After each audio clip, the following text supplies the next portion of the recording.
Okay, welcome everybody. Welcome to the Embodiment Conference, yet another session. I hope you've been enjoying all of the sessions so far. My name's Kelly Bannister, and I'm going to be your host today. And today I'm delighted to introduce our speaker, Dr. Martha Eddy. And her topic today is Calming the Nervous System, a Dynamic Embodiment Approach. And so she's just getting herself ready there, and I'm just going to read a little bit of a bio so you can get to know a little bit more about her. Dr. Eddy is founder and director of the Center for Kinesthetic Education in New York City. She brings her strong belief in the power of movement and somatic awareness to enhance lives into the fields of health, wellness, and education. She's highly educated. She has a bachelor's degree in dance education, a master of arts in applied physiology, a doctorate in movement science and education, and she's been an adjunct professor and a research associate and has had many positions in a number of different colleges and universities and organizations. She has, and there's too many to list, I have to say, but you can check out her website and her links. She says that through the power of physical movement, she's found that any person or group can become better at feeling life's satisfactions, embody peace, and contribute to creating stronger and happier communities.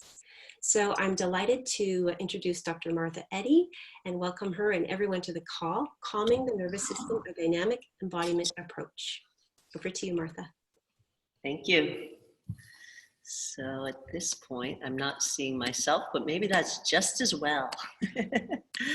Hi, everyone. I'm doing my best to scan through the group.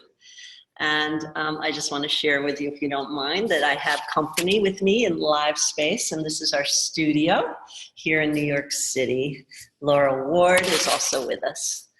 So I have a question for you all, and it could be helpful to just use these kind of signals, thumbs up, thumbs down, to find out, for instance, and I will have to scan 2 pages worth of video of you all, you're on 2 different pages, whether or not you want to go straight into resources for calming the nervous system, or whether it might be useful to even look at why we need to calm the nervous system.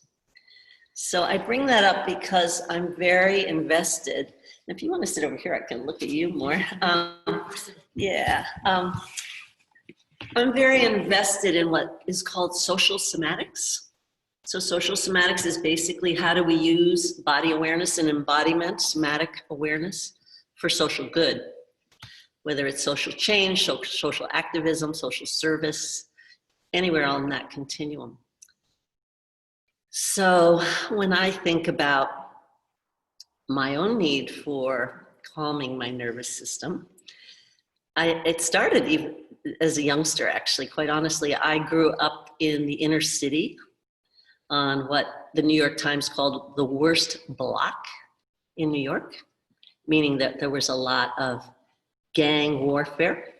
We had a joke as kids that we always got a new car every 3 years. That was just like a philosophy my father had with trade-ins, thinking it was very cool. But always within the first 3 months, there was a bullet in our car. Someone just shot it usually for fun, but sometimes it could have been because it was the middle of some kind of little shootout.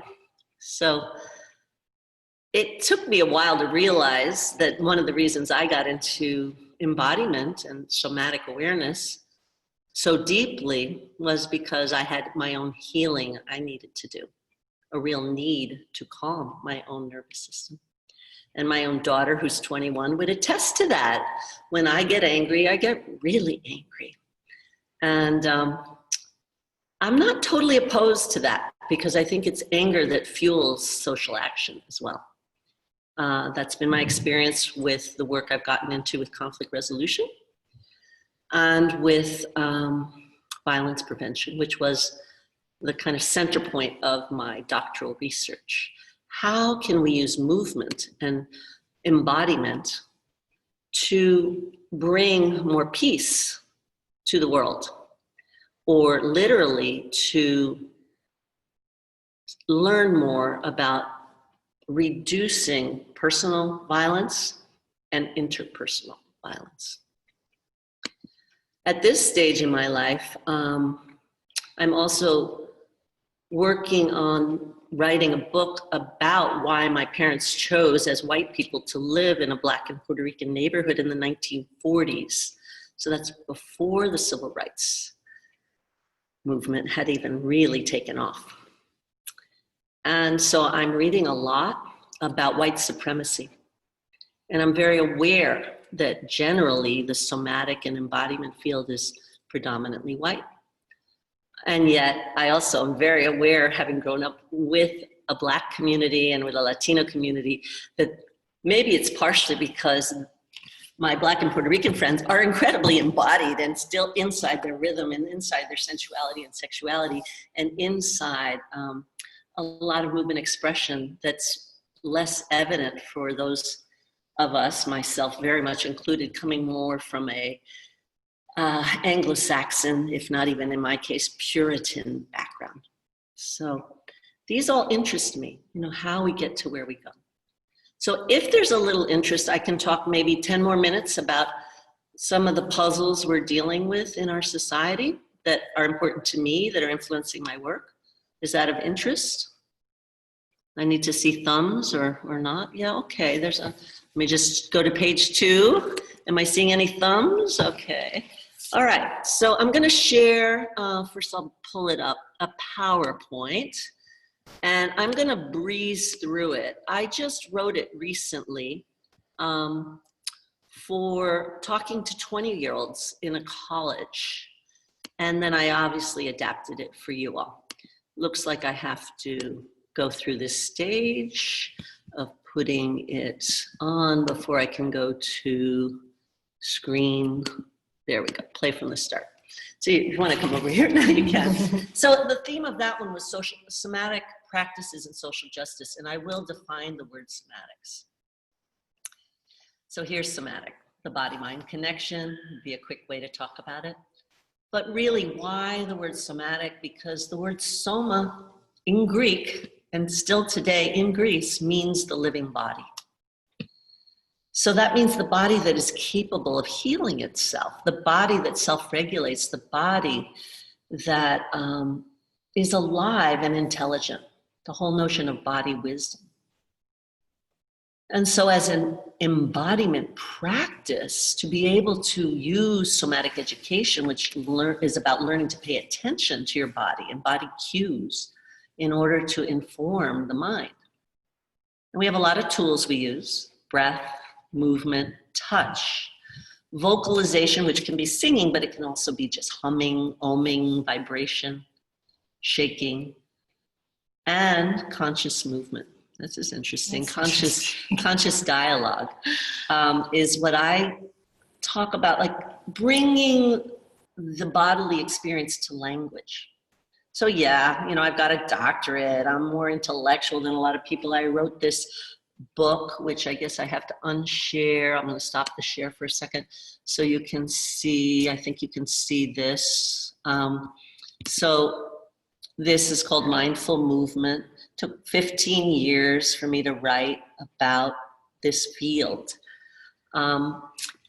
So with that, I love language. I think it's really important. And I think it brings us to consciousness. So I call the verbal part of my work conscious dialogue.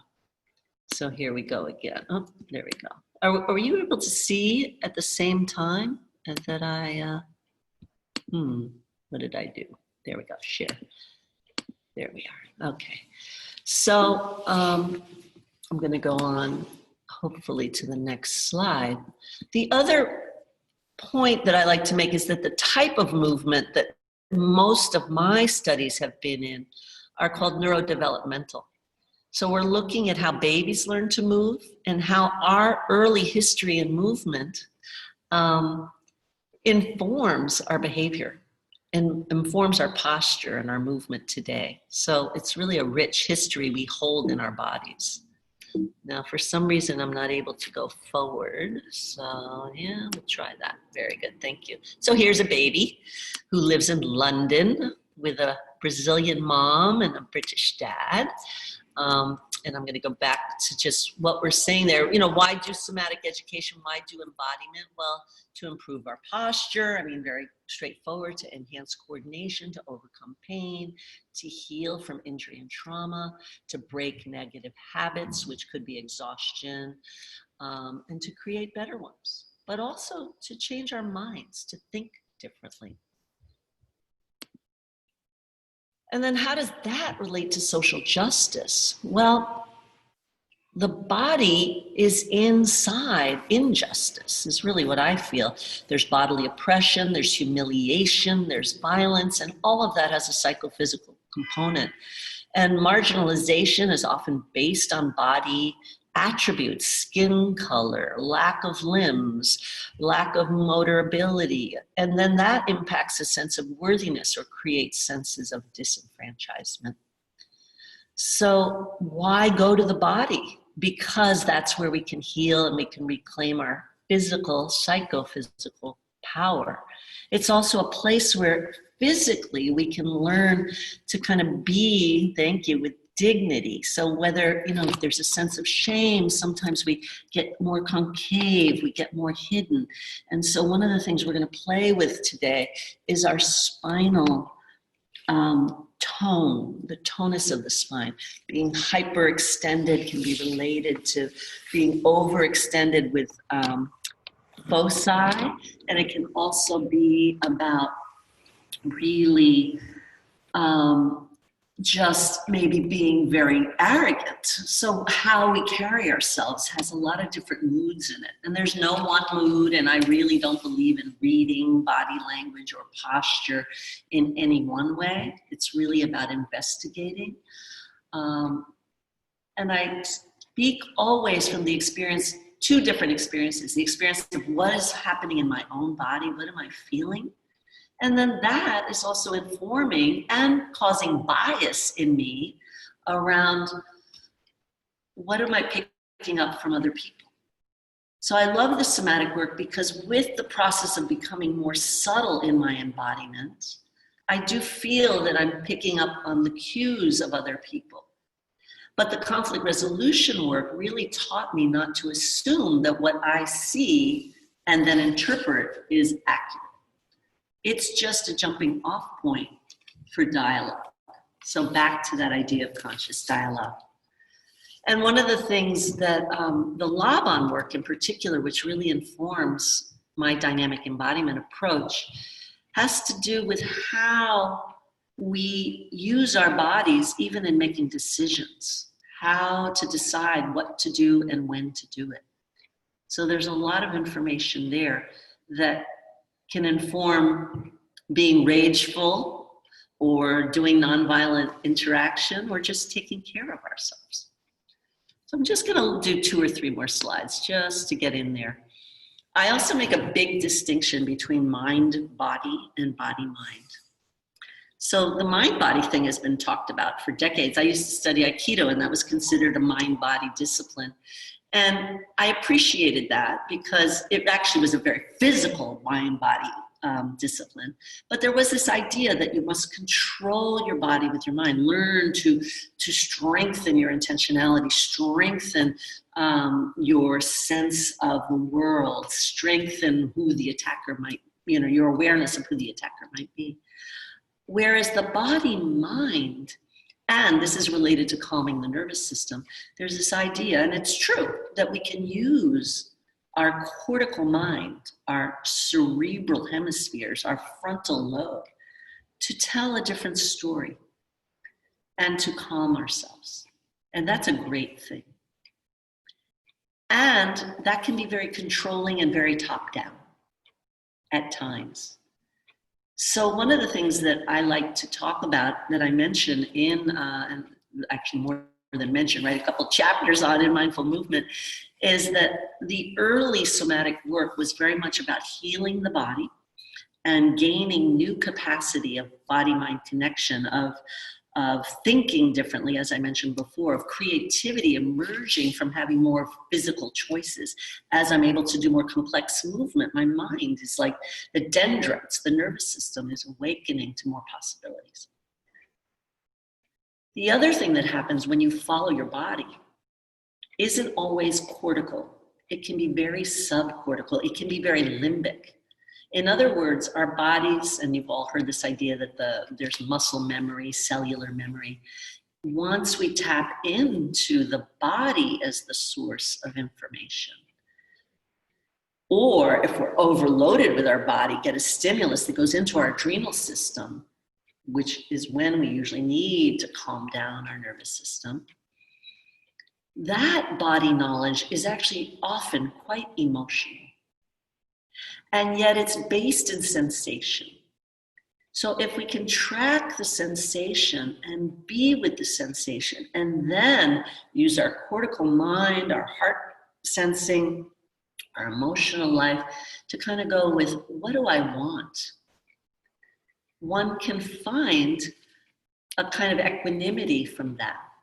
So just to reiterate, the body-mind isn't just about using the mind to control the body, but the body-mind is allowing whatever is living inside of us to have expression. And I created a kind of pathway that we could explore in another workshop sometime called EGIC. It's just a weird acronym. E is for express. G is for ground. I is for integrating integrity, which is what I mean by connecting with your heart and your desire. And C is then communicating it. Because what good is knowing what you want if you actually don't share it and do something with that desire? It can feel very isolating. So again, the EGIC, tonight we're going to focus on the grounding. So I'm going to assume that you each know what's going on for yourself. And that may not be true. Sometimes I had years where I just felt weird and I had no idea what my emotional life was about. I was such a wasp. I didn't know I had a feeling. I was just resentful and starting to manipulate things. You learn to be what we call passive aggressive, right? So instead, I want to know what I'm feeling, ground myself so that I'm not just reactive, but that I'm in touch with my feelings and then find what I really want from those feelings. We won't go as deep into all of that today, but we will play for the next half hour with the spinal tonus, the breath, and some early movement patterns from neurodevelopmental experience that can be useful in calming the nervous system. So I'm going to jump to a slide that's new and hot off the press for me, which I created when I was going to be talking for ISMETA, which is our professional association, the International Somatic Movement Education and Therapy Association. And these are principles of somatic education that I deduced from doing cross-case analysis for 10 years, actually 20 years of experiential learning and then 10 years of book research. What is endemic? What is similar in all somatic movement systems? Well, there's something about slowing down to feel. So there's lots of ways to do embodiment. 5 rhythms, you get into lots of different rhythms and you feel different feelings. That's a great way. This is a little different. This is about slowing down to get to sensation.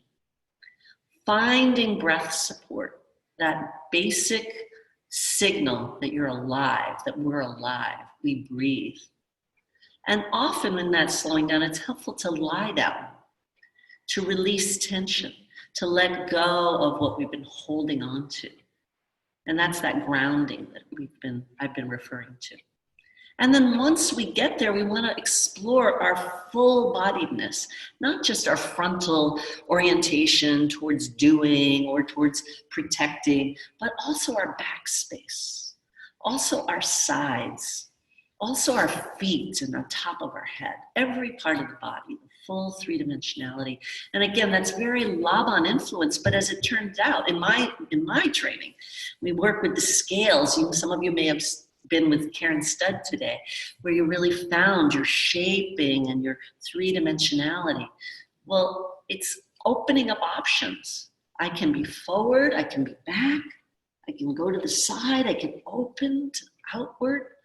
I can really ascend and I can descend. And there are different feeling states that go with that and reasons to explore those places.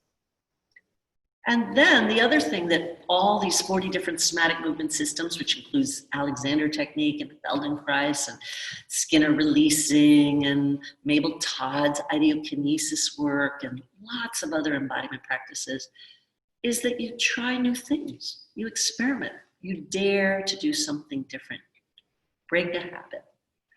So how do we do that? Well, we have to be not only aware of our bodies, but kind of aware of this. These two slides are just about the importance of breath and the importance of rest. And then here we have these 40 different somatic systems. You may recognize ones that you've been influenced by or that you've heard of or that you're interested in. I'll give you a moment with that one. The brown is the first generation, the early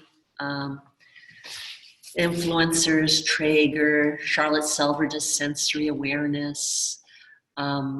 Way over here, we've got Gerda Alexander and Ida Rolf. I've mentioned the others, and my teacher, who I studied with directly, Irmgard Bartiniev, who had been a student of Laban's, a dancer, but also couldn't find work, so became a healer, a physical therapist, and then later an emotional healer, a dance movement therapist. So, and this is somatic movement, but there's also somatic psychology and somatic body work.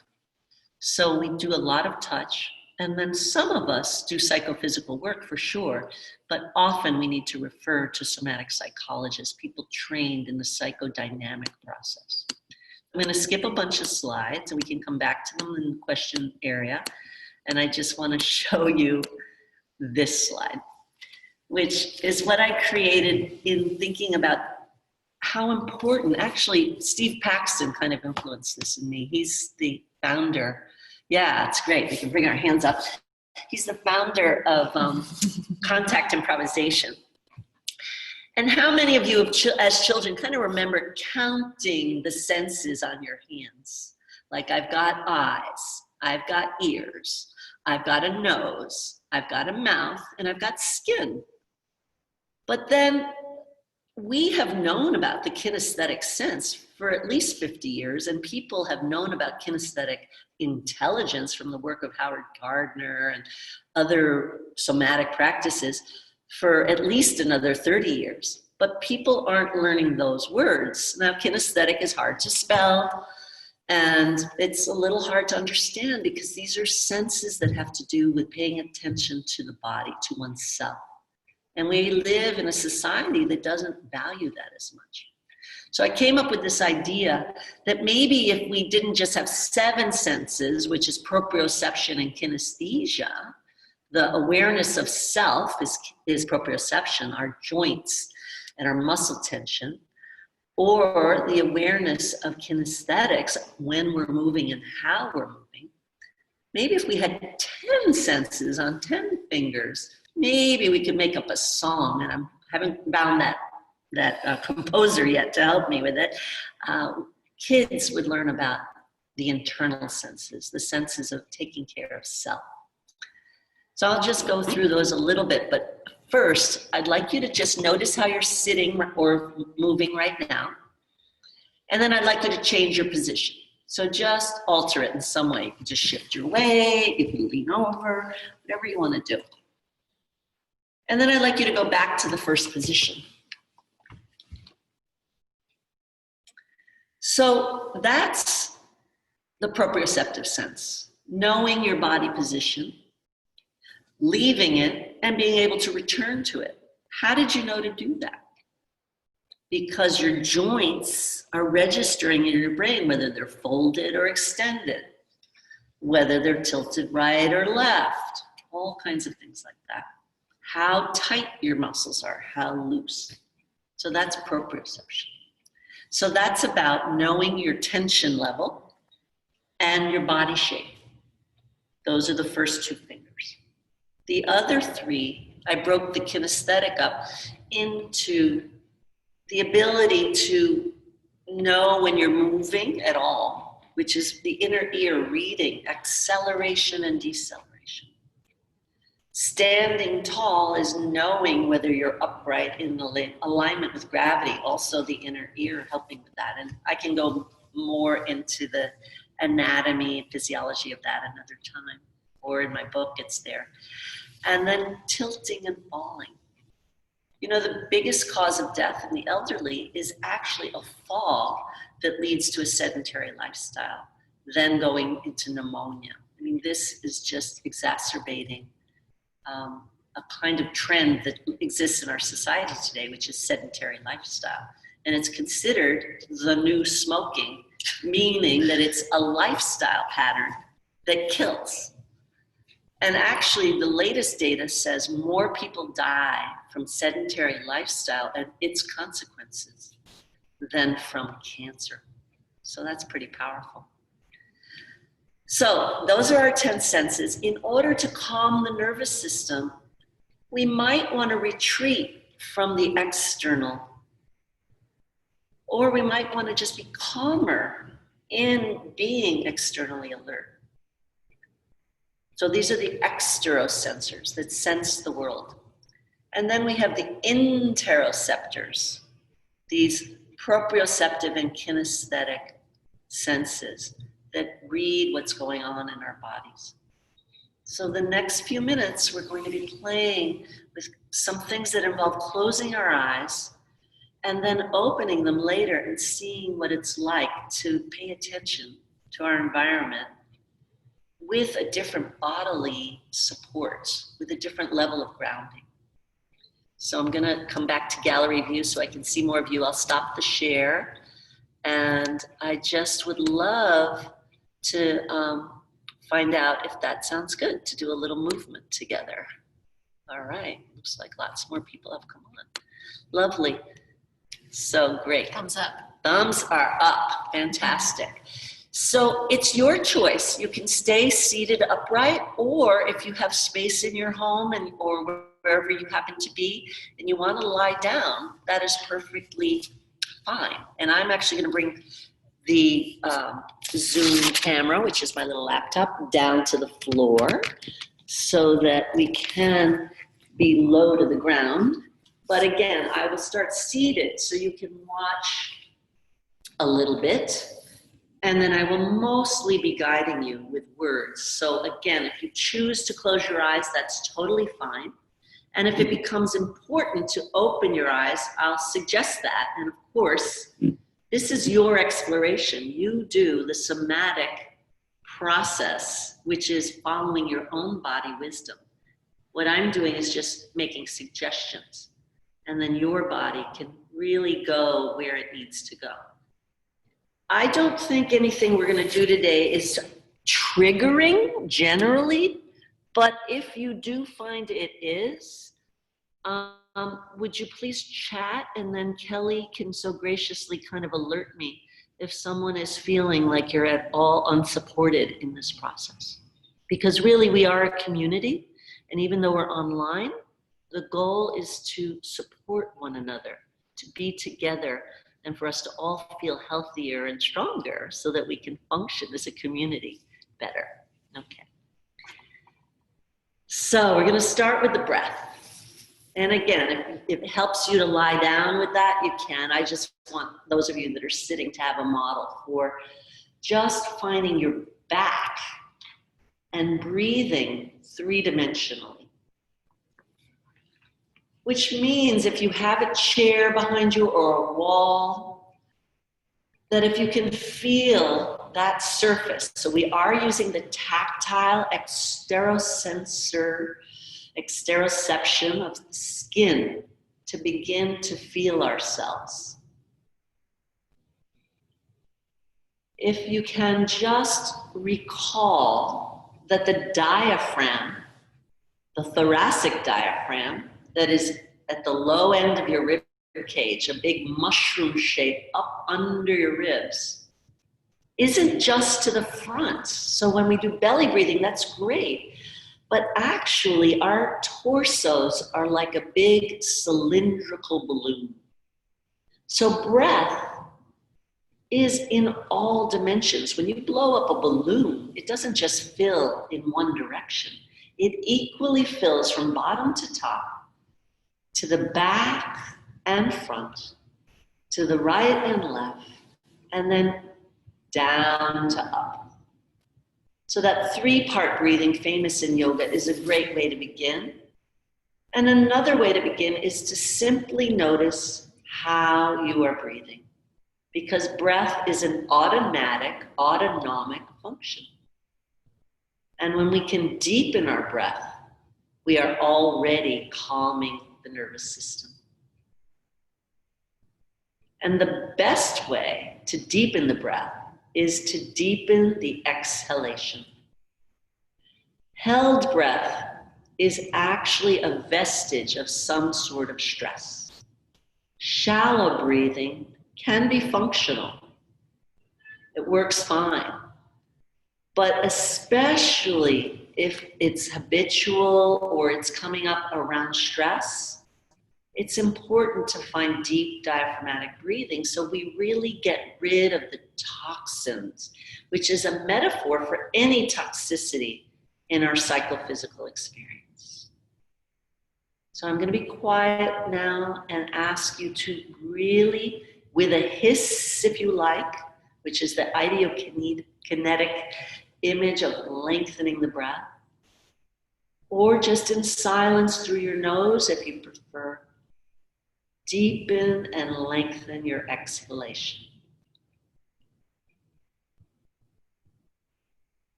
I'd like you to continue with this deep breathing. I'm just going to make a few other suggestions that are other options, so you have choices.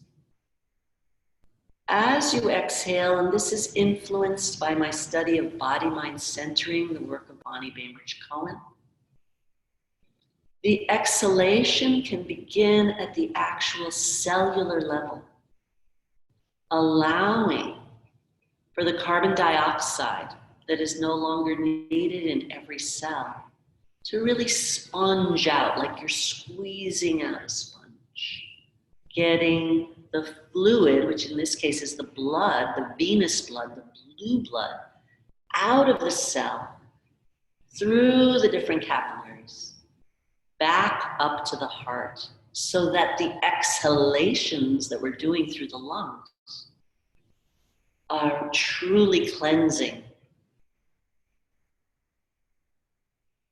So you can pay attention to your lungs really deflating, your belly receding, the narrowing, the deflating of the balloon of your cylindrical torso or of the cylindrical lobes of the lungs, or the actual deflation of these little globular cells that are throughout your entire body.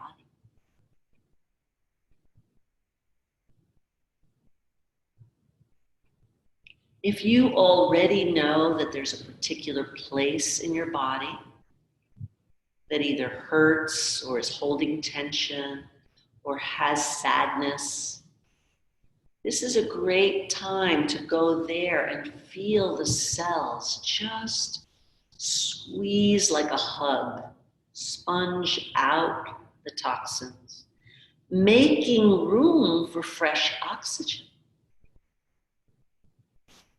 We all want to get rid of free radicals and have better oxidative processes. We're eating better to do this. But we can also breathe more fully to do this.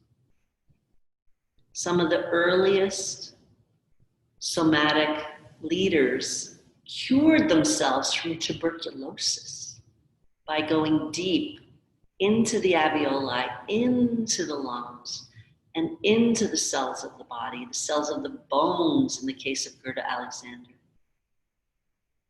to really change our bodily structure towards health.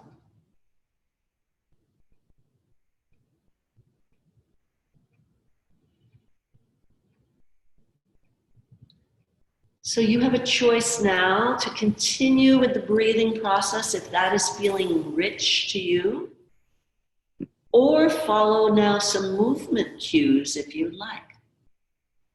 And the basic cue, whether you're seated or lying down or standing, is allowing yourself to go into a fetal curve of the spine, which means a C curve.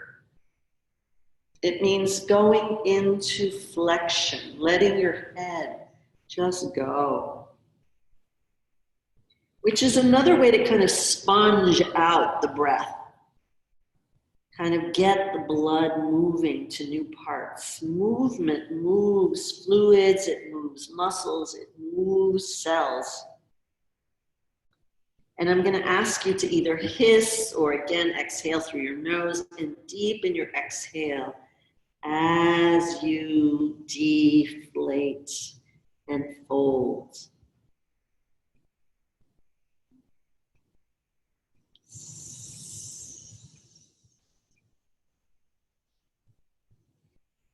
And when the inhale comes naturally, because you need more air, let it move you. So you might begin to extend your spine again.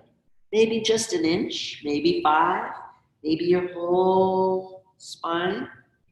But just play now with folding in response to the exhalation and unfolding in response to the inhalation. There's no right or wrong what body part you lead with, whether it's your hips or your rib cage region or your neck or your head. You can experiment. Maybe it's the distal parts of your body together, the head and the tail, the pelvis. Maybe it's the middle. But just allow your core, your torso, your spine, your head and tail connection to follow the breath.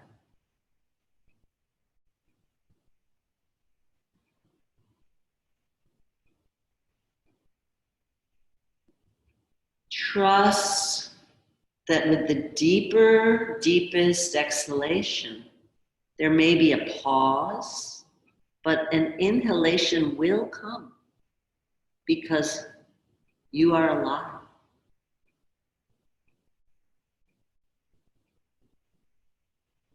And ride that like you're riding a wave. Let it support your postural muscles.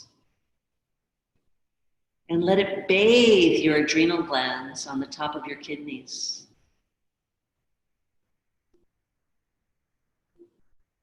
It is the breath that is the best way to refuel an empty gas tank. The adrenals are our reserve system. And if we use up all that extra fuel, we need to just rest and breathe. That is why meditation has such a great physical as well as mental effect.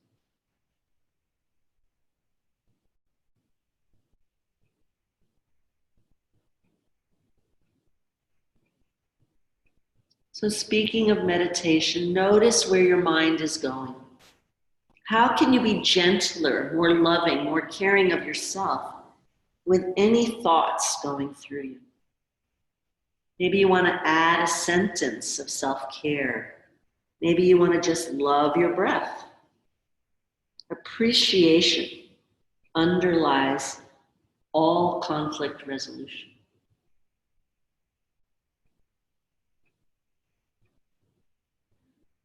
Even if it's agreeing to disagree, it's about respect.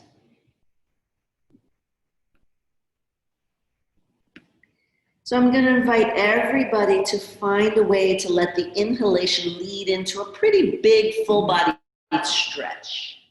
So it might take a while, but see if you can find almost a big X, whether you're sitting, lying down, or standing. You just want to get your feet to elongate away from your hips.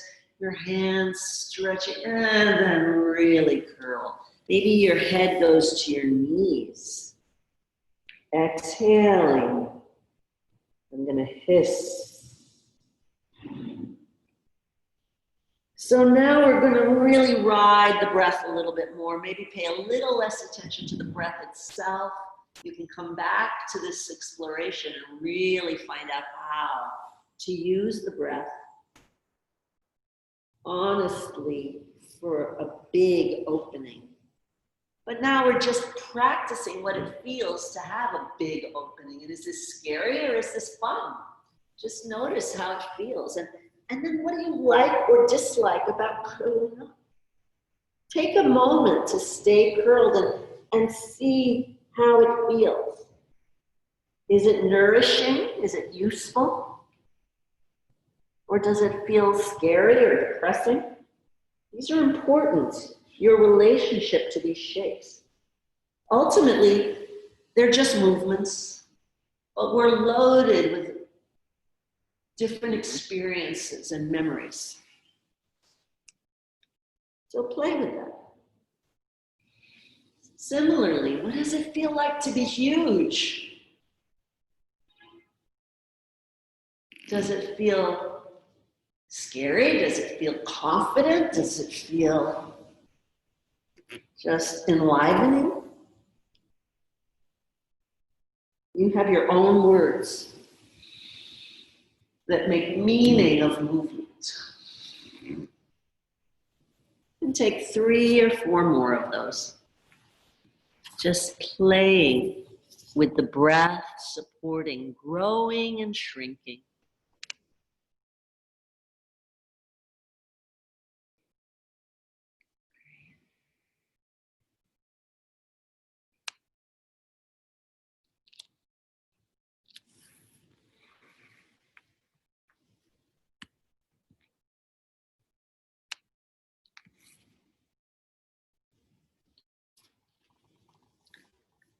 As you continue with this, and it can be smaller now, you can decide that you only want to be, just pick a place that felt most comfortable actually, whether it's more curled up or more stretched out, just see what feels best to you. And notice if you've chosen to keep your eyes open or closed. And notice if you feel ready to be a little more perceptive of the environment you're in. Listening to it. Does this position you've chosen feel like a great way to kind of be in the world, to be not only paying attention to your own body, but also alert to your environment? So allowing your hearing to scan. Your eyes could even be closed, or your eyes to scan if you prefer. Knowing that embryologically our eyes are connected to our skin, you can even listen through your skin. You can certainly feel if you're cold or hot, if the texture of what you're in contact with feels comfortable, hard or soft. What the pressure feels like in your body. So we're beginning to integrate interoception, your body sensation, your folding and your unfolding, your movement in space, your acceleration and deceleration, with your perception of being in the world. And again, I'd like you to register where you feel you're getting some nice juju, if you will, just something that feels useful to you. For me, it's often just curling up. I live in New York City and I need to just shut the world out sometimes. One of my favorite ways to do it is palming. So putting my palms, cupped palms on the heel of my hand on my cheekbone. So I invite you to join me in palming if that is feeling like a nice place to take care of your nervous system. On the other hand, if you're really enjoying just being open and receptive and looking with ease, with beginner's mind, with like a baby's curiosity, then continue with that. Or maybe you enjoyed having your eyes closed, but listening newly with fresh ears. Whatever you're doing, just notice what spinal positioning feels recuperative for you. Maybe it feels great to really arch after a day of sitting over a laptop or a desk or driving. Or maybe it feels good to just give in deeper to really letting the weight of the head go. Putting your head down on your knees, on the floor, on a pillow. It's important to give our body what it needs.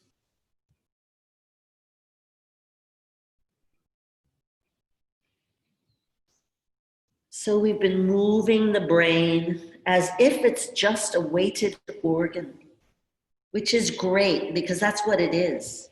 It's just part of the body. And sometimes our brains need to not be the in charge, hard-working parts. Of course, our brain is actually still working because the brainstem controls breath and is regulated by the pace of our breathing.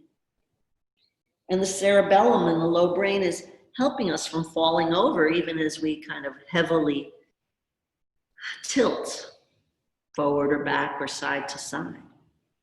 So we're giving our low brain nervous system a chance to express itself and to ground and to integrate. And giving our cortex, our cerebral hemispheres, a break, a rest. Our left brain, our right brain. Just let it ride, like we rode on the breath. Let your brain ride on your spinal cord. Like a flower in the wind, with the stem rooted through your sit bones, through your body surface that's in contact with wherever you are positioned. Just letting the head and its contents rock, relax, slow down, and yet still move.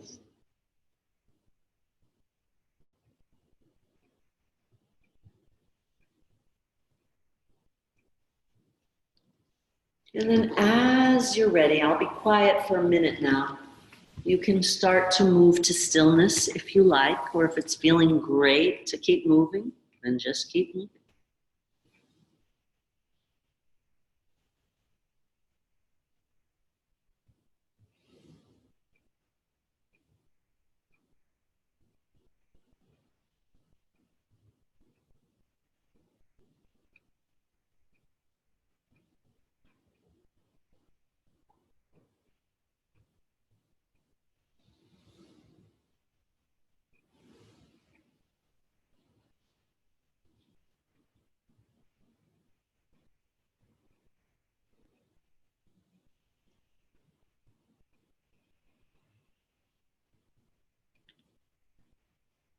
I'm going to share a little anatomical information, hopefully in a kind of calm, easy way to just fill out what you've just experienced, which is that this slower rhythm that we've been with, and at points you may have surged into a faster movement, but the tone of my voice has been more monotone or even phrasing, we call it in the Laban work. And that is the rhythm of the cerebral spinal fluid. If any of you have ever had a cranial sacral session, it's moving the dural sac that is the container, the bag around the central nervous system, the spinal cord and brain, and is filled from the flowing of the fluid from the ventricles around the brain, nourishing the brain, and then down through to L2, lumbar spine 2, around the spinal cord. So much of what I've been doing is talking us through, albeit a little fast, it could be even slower, the rhythm of the cerebral spinal fluid. In our work in dynamic embodiment, again, sourced from body-mind centering, we call that the fluid of movement meditation. So very important in calming the nervous system and slowing down the breath.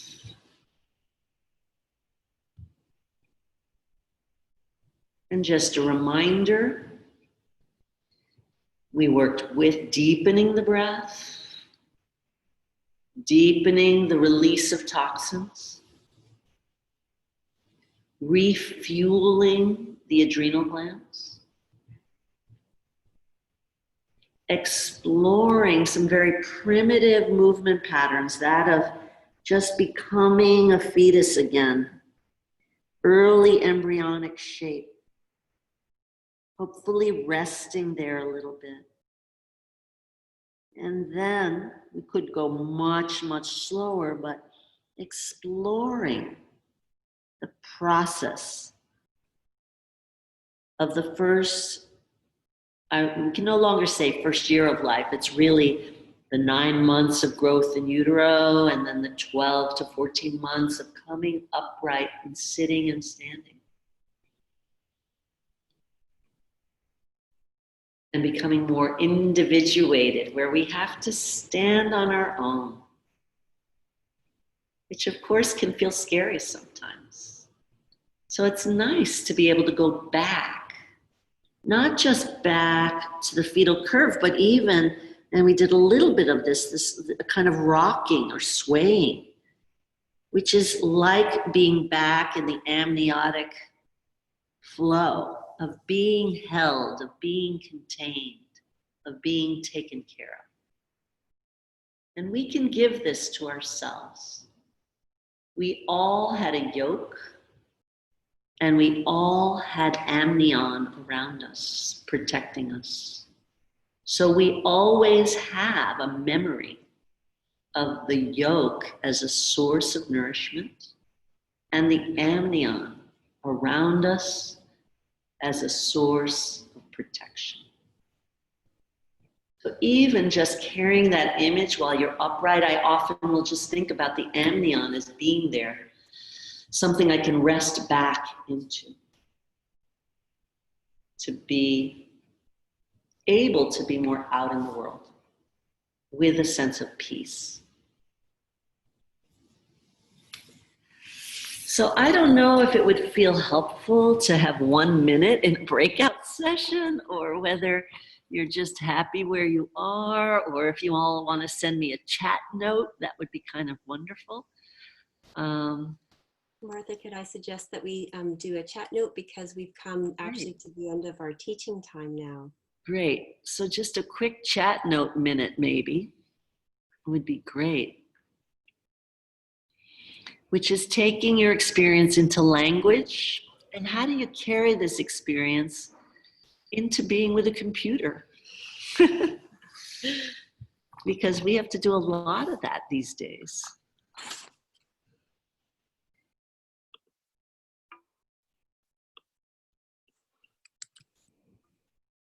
And Kelly, if you would save the chat notes and send them to me, I'd really appreciate it. Yeah, it's going to be too many to read, so I'm going to just delight in them. But we could look, sure. I'll save the chat. Thank you. There's a question. Yeah, usually there's a sidebar for that. Oh yeah, it should pop up. It's okay. Thank you so much. Lots of very positive messages coming in. Incredible guided meditation, the most amazing I've ever experienced. And deeply soothing. You know, I'm someone that really feeds off of human beings. So it's been great to see your faces. And for those of you that have chosen to not be on the video, I totally appreciate that. I've done a lot of it during this conference myself. But so thank you. I felt your presence. I felt you with me so that I felt at ease sharing with all of you. Martha, on behalf of everyone, I really want to thank you from the depth of my being, and I'm sure our collective beings, for this wonderful opportunity to learn more about what you have taught and what you've been researching and your experimentation. It's just really a wonderful offering to this conference. I'm going to come back to you in just a moment for your top embodiment tip, but first I'm going to do my duty and just put a few things in the chat window. One is to let everyone know that there's a partner charity to this embodiment conference, the Queer Facilitator course for LGBTQ+ Russia. And there's donations that are happening. There's a link there that I just stuck in the chat. And I was just made aware that Mark Walsh is personally matching every donation that is made today. It's to try to make this these kind of trainings available to communities who really don't have good access but could really use the training. If you probably are all really aware, but to access the recordings, which will be available for 1 week following the course, I've just cut and pasted the link in there. You'll be able to see the recordings as well as the conference schedule. And if the conference was way too much, then you could actually watch, and you're really keen on either seeing things again or having lifelong access. Here's the link to buy the package. It's I think 200 euros, but it's half price for the duration of the conference. So 99 euros is the price for now. So with that, I'd like to turn it back to you for your top embodiment tip, Martha.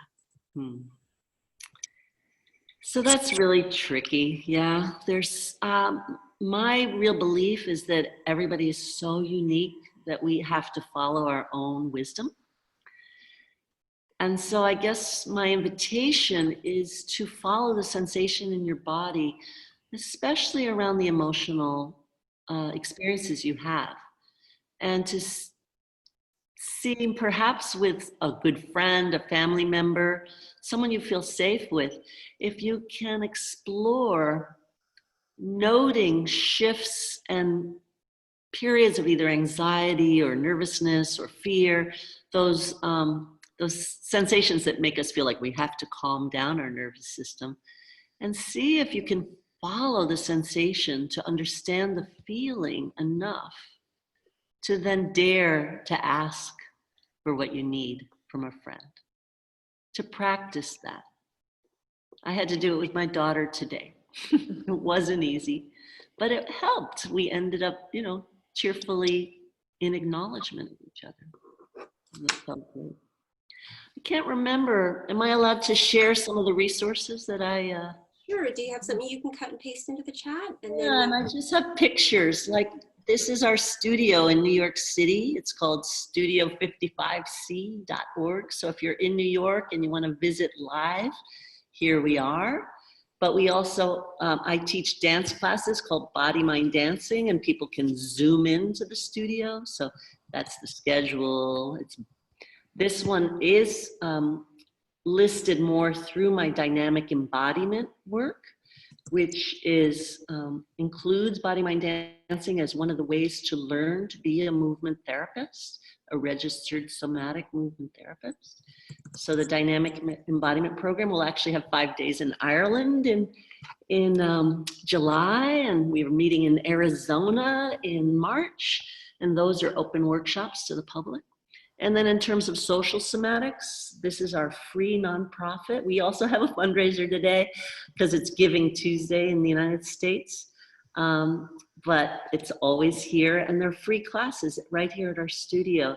They're open to everyone. Originally, this was designed for people with cancer, and now it's for older adults and anyone concerned about healthy lifestyle and preventing cancer. And last thing is just kind of fun. Our studio also has kind of a gallery. So if anybody has an art show that they'd like to hang and do a fundraiser with us or something, that's a lot of fun too. So we have yoga here and other practices as well. So come visit. Thank you so much, Martha. Somebody's asking for your website URL again. If you tell it to me, I'll just type it in and then we'll wrap. Great. So one of the things I did at the very beginning, the first entry on the chat was drmarthaeddy.com.